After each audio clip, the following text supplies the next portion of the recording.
Welcome to Prince Study Point. आज हम Bihar board class 12 जो छात्र म्यूजिक के एग्ज़ाम देंगे इस बार उनके लिए वेरी इंपॉर्टेंट म्यूजिक के क्वेश्चन के लेके आए हैं जो कि प्रीवियस ईयर्स के हैं और इस साल भी लगभग इसी वीडियो से 3 से 4 क्वेश्चन आप लोग को पूछा जाएगा। तो चलिए बढ़ते हैं अगले क्वेश्चन की ओर।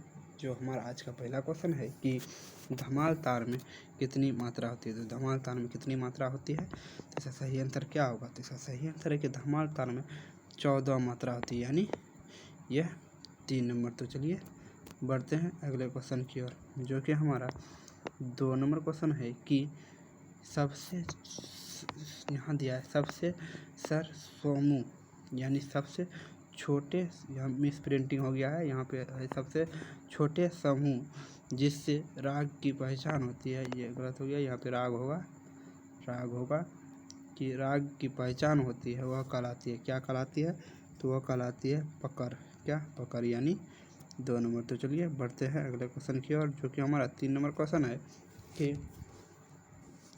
हिंदुस्तानी शास्त्रीय संगीत में विकृत स्वर की संख्या कितनी होती है। तो हिंदुस्तानी शास्त्रीय संगीत में विकृत स्वर की संख्या कितनी होती है, तो इसका सही आंसर क्या है। तो इसका सही आंसर है कि हिंदुस्तानी शास्त्रीय संगीत में विकृत स्वर की संख्या 5 होती है। यह प्रीवियस ईयर का क्वेश्चन है, यह VVI है, आप लोग इसे याद कर ले। तो चलिए बढ़ते हैं अगले क्वेश्चन की ओर, जो कि हमारा क्वेश्चन है कि राग भैरव किस जाति का राग है, यानी राग भैरव जो है वह किस जाति का राग है। तो यह भी आपका VVI क्वेश्चन है, यह भी प्रीवियस ईयर में पूछा गया और इस बार भी चांस है कि यह क्वेश्चन आप लोग को पूछा जाएगा कि राग भैरव किस जाति का राग है। तो इसका सही आंसर होगा, क्या होगा, संपूर्ण। तो चलिए बढ़ते हैं अगले क्वेश्चन की ओर।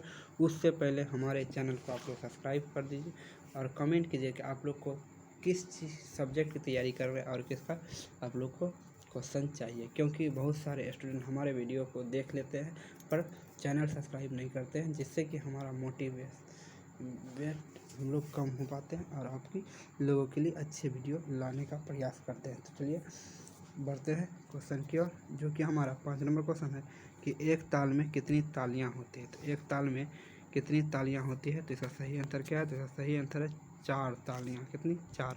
तो चलिए बढ़ते हैं अगले क्वेश्चन की ओर, जो कि हमारा 6 नंबर क्वेश्चन है कि आशावारी राग के अंतर्गत कौन सा राग नहीं आता है। देखिए यहाँ पे गौर करने वाला, यहाँ बोला आशावारी राग के अंतर्गत कौन सा राग नहीं आता है, यहाँ यह नहीं पूछ रहा है कि कौन सा राग आता है। तो चलिए, तो आशावारी राग के अंतर्गत कौन सा राग नहीं आता है, तो इसका सही आंसर क्या है। इसका सही आंसर होगा जमालपुरी। यह भी आपका VVI क्वेश्चन है और यह प्रीवियस ईयर्स का क्वेश्चन है, तो आप लोग इसे याद रखेंगे। तो चलिए बढ़ते हैं अगले क्वेश्चन की ओर, जो कि हमारा 7 नंबर क्वेश्चन है कि उस्ताद बड़े गुलाम खां किस घराने से आते थे। यानी उस्ताद बड़े गुलाम खां जो थे वह इन सब में से कहाँ से, कौन से घराने से आते थे। तो इसका सही आंसर क्या है। तो इसका सही आंसर है उस्ताद बड़े गुलाम खां जो थे वह पटियाला घराने से आते थे, यानी 2 नंबर। तो चलिए बढ़ते हैं अगले क्वेश्चन की ओर, जो कि हमारा 8 नंबर क्वेश्चन है कि संगीत में कितने वर्ण होते हैं। संगीत में जो है कितने वर्ण होते हैं, तो इसका सही आंसर क्या है। तो इसका सही आंसर है कि 4। तो चलिए बढ़ते हैं अगले क्वेश्चन की ओर, जो कि हमारा 9 नंबर क्वेश्चन है कि पंडित रविशंकर कौन सा वाद्य बजाते थे। यानी पंडित रविशंकर जो थे वह कौन सी चीज़ बजाते थे, तो इसका सही आंसर क्या है। तो यहाँ पर 4 ऑप्शन 3 दिया गया है कि सितार, बांसुरी, तबला। तो क्या होगा, तो इसका सही आंसर है कि पंडित रविशंकर जो थे वह सितार बजाते थे, यानी A नंबर। तो चलिए बढ़ते हैं अगले क्वेश्चन की ओर, जो कि हमारा 10 नंबर क्वेश्चन है कि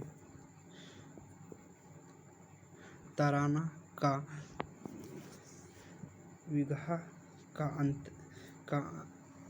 अंतर आता है। यानी तराना का जो विधा है, तराना का जो विभाग है वह किसके अंतर्गत आता है। तराना का विभाग किसके अंतर्गत आता है, तो इसका सही आंसर है क्या, शास्त्रीय संगीत के। तो चलिए बढ़ते हैं अगले क्वेश्चन की ओर, जो कि हमारा 11 नंबर क्वेश्चन है कि प्राचीन काल में गमक के कितने प्रकार होते हैं।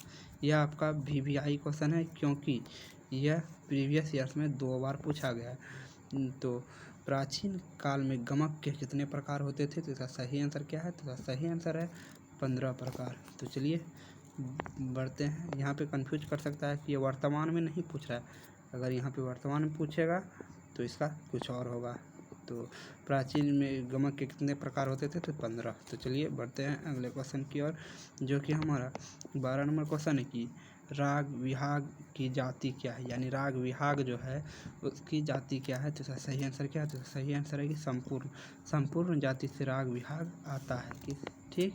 तो चलिए बढ़ते हैं अगले क्वेश्चन की ओर, जो कि हमारा 13 नंबर क्वेश्चन है कि काफ़ी ठाठ से उत्पन्न राग कौन सा है? यानी यहाँ पे जो काफ़ी ठाठ है इससे उत्पन्न राग कौन सा है? तो इसका सही आंसर क्या है? तो इसका सही आंसर है कि भैरवी। देखिए यहाँ कंफ्यूज कर सकते हैं आप, यहाँ दिया है भैरव और भैरवी, तो यहाँ होगा 3 नंबर भैरवी। तो चलिए बढ़ते हैं अगले क्वेश्चन की ओर, जो कि हमारा 15 नंबर क्वेश्चन है कि तिलवारा ताल में कितनी मात्रा होती है? तो तिलवारा ताल में जो है कितनी मात्रा होती है? तो यहाँ पे सही आंसर क्या होगा? तिलवारा ताल में 16 मात्रा होती है। कितनी? 16, यानी 4 नंबर। तो चलिए बढ़ते हैं अगले क्वेश्चन की ओर, और जो कि हमारा आज का लास्ट क्वेश्चन है कि विद्यापति गीत किस अंचल से है? तो विद्यापति जो गीत है वो किस अंचल से है? तो इसका सही आंसर क्या है? तो इसका सही आंसर है क्या? मिथिला से। कहाँ से? मिथिला से। तो मिलते हैं अगले वीडियो में। हमारे चैनल को सब्सक्राइब कर लीजिए और आप लोग कमेंट कीजिए कि आप किस चीज़ की तैयारी कर रहे हैं और आपका किस सब्जेक्ट का क्वेश्चन चाहिए। तो मिलते हैं अगले वीडियो में।